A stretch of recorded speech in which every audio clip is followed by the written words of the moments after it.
नमस्कार दोस्तों, मेरा नाम शिवराज सिंह है। मैं आज भाई का वीडियो बहुत दिन से देख रहा था कि आएगा नया, तो मैं भाई से बोलूँगा कि भाई मैंने पिछले वीडियो में आपको क्रेडिट नहीं दिया था, इस वीडियो में मैं आपको पक्का क्रेडिट दे दूँगा क्योंकि मुझे आपके वीडियो अच्छे लगे हैं। इसीलिए मैं आपके वीडियो के ऊपर रिएक्शन वीडियो बना रहा हूँ। अगर आपको कोई प्रॉब्लम हो तो आप मुझे सूचित कर सकते हैं। ईमेल आईडी है मेरी, नीचे डाल दूँगा, आप मुझे बता दीजिए, मैं वहाँ पे क्या कैंसिल कर दूँगा। ठीक है भैया, ओके, चलो हम वीडियो शुरू करते हैं, भाई का वीडियो देखते हैं। दो इंसानों को गाड़ी से उड़ाने की और मारने की सजा क्या है? एक 300 वर्ड का ऐसे। Today I am angry, very angry and you should be too. और अगर आप भी अपने गुस्से को बयां करना चाहते हैं, एक कॉन्वर्सेशन शुरू करना चाहते हैं, तो इस वीडियो को आगे शेयर कर दीजिए, क्योंकि पुणे का ये इंसिडेंट इकलौता इंसिडेंट नहीं है। ये एक पैटर्न की ओर इशारा करता है कि अगर आप अमीर बाप की औलाद है, अगर आप एक सेलिब्रिटी हैं, तो आपके लिए कानून अलग है और आपको तब तक कुछ नहीं होगा जब तक नेशनल आउटरीच नहीं होता। पुणे में एक बड़े बिल्डर का लड़का नशे में धुत अपनी गाड़ी 160 की स्पीड पर दौड़ाता है, दो लोगों को उड़ाता है और अल्टीमेटली ब्लेम ड्राइवर पर शिफ्ट कर देता है। यही सेम स्टोरी हमने किसी ना किसी रूप में न जाने कितनी बार सुनी है। और अगर यही सेम पैटर्न हम आम इंसान देख सकते हैं, तो हमारी पुलिस, हमारी जुडिशरी सो रही है क्या? गुस्सा इसलिए आता है क्योंकि ये एक एक्सीडेंट नहीं, ये एक मर्डर था।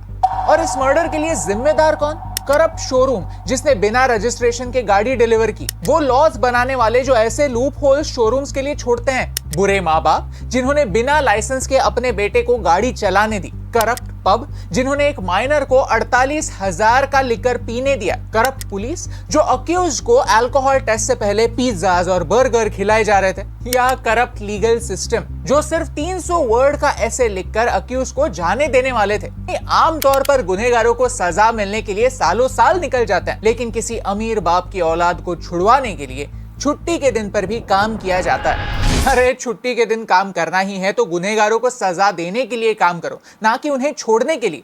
ऐसे का टॉपिक क्या था पता है? The effects of road accidents and their solutions. यानी आज मर्डर से बचने के लिए लॉयर्स की जरूरत बिल्कुल नहीं है। जुवेनाइल जस्टिस बोर्ड के लिए तो चैट जीपीटी काफी है। साथ ही साथ इस पूरे मामले के लिए हमारी ट्रैफिक यंत्रणा भी जिम्मेदार है, क्योंकि रूल्स तो होते हैं लेकिन फॉलो कौन करता है? हेलमेट पहनना एक रूल है, लेकिन फिर भी हेलमेट कहां पहना जाता है? सर पर या कोहनी पर? इस एक्सीडेंट के बाद भी पुणे में कोई हेलमेट पहनता ही नहीं है। ये एक काफी आम बात हो चुकी है। पुलिस भी सोचती है कि पकड़े तो कितने लोगों को पकड़े।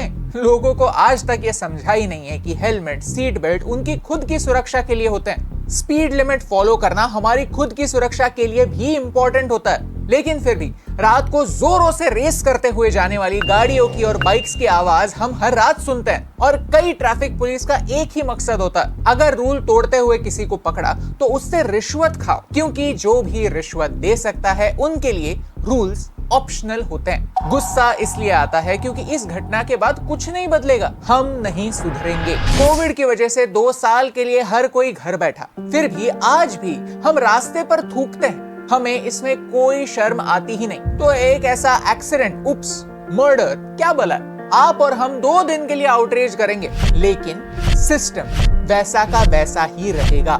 कहानी के किरदार थोड़े ऊपर नीचे हो सकते हैं, लेकिन हाँ, स्टोरी वही रहेगी। आज पोर्श थी, कल फरारी हो सकती है। जब तक इस कांड में इन्वॉल्व हर इंसान को सजा नहीं होती, तब तक कुछ नहीं बदलेगा।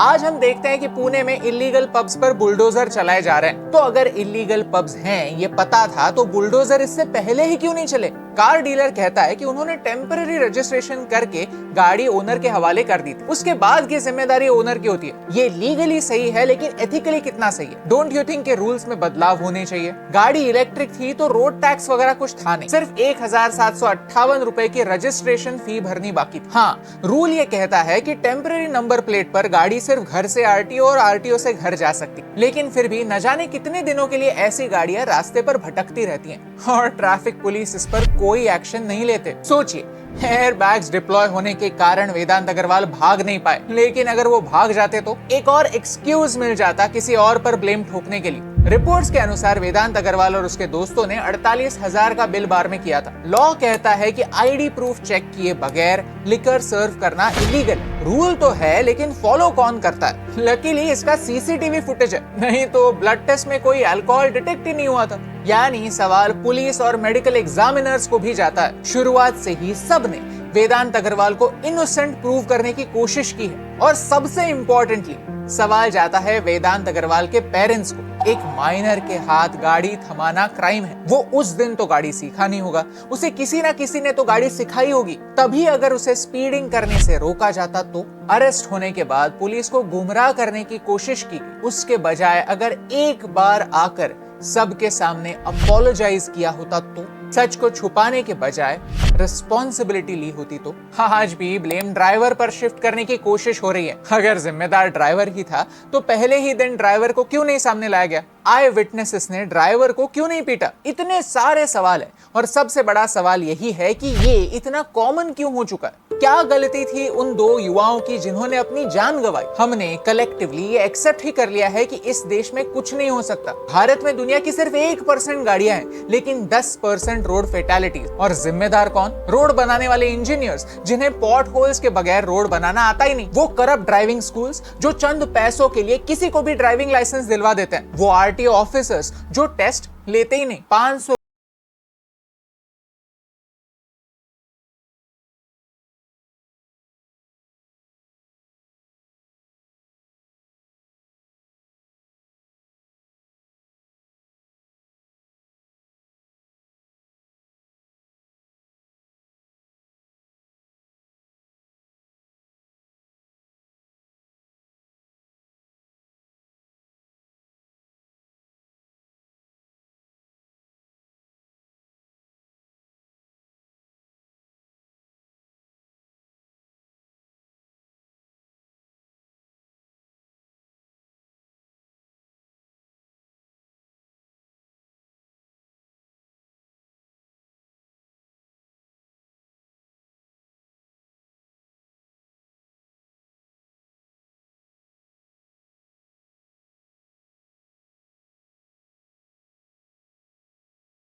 ने जो कुछ भी कहा पूरा करप्ट का करप्ट है। अगर करप्ट नहीं रहता तो क्या है मालूम है, शायद ये हादसा नहीं होता।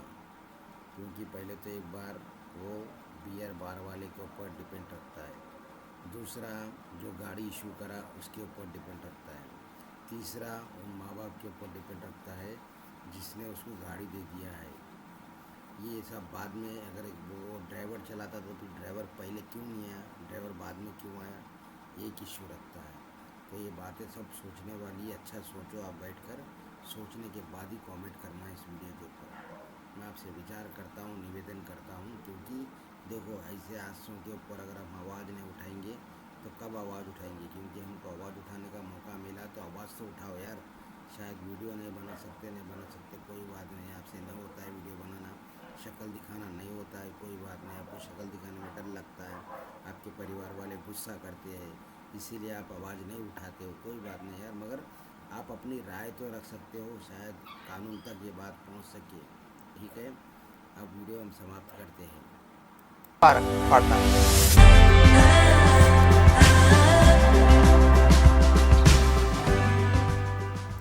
भारत में दो इंसानों को